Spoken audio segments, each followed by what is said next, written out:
хайрулло мирсаидов хабарнигор ва раҳбари КВН Тоҷикистон дар рӯзи аввали мурофиаи додгоҳӣ гуфт гунаҳкор нест.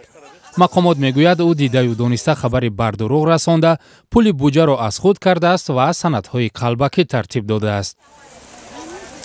мурофиаи парвандаи Мирсаидов 8 июн соати 2 баъд аз зуҳр оғоз гардид. додгоҳ ба хабарнигорон иҷозат надод ки сабту навор бигиранд. дар мурофиа дӯстону пайвандони Мирсаидов ва намояндагони сафоратҳои чанд кишвар ҳузур доштанд. мақомот мегӯяд хайрулло Мирсаидов ҳудуди 125 000 сомоние ки барои дастаи КВН як тими маҳаллии танз ҷудо шуда буд, аз худ кардааст. наздикони хайрулло Мирсаидов ба он боваранд ки ӯ бегуноҳ аст ва аз толори суд озод мешавад.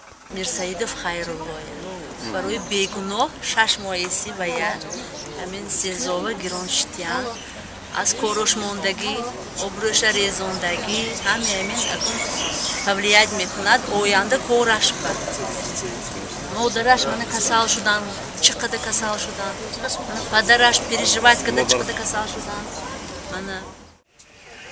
рӯзи аввал хайрулло Мирсаидов ва ҷабрдида Олим Зоҳидзодаро пурсиданд. мурофиа 11 июн идома меёбад.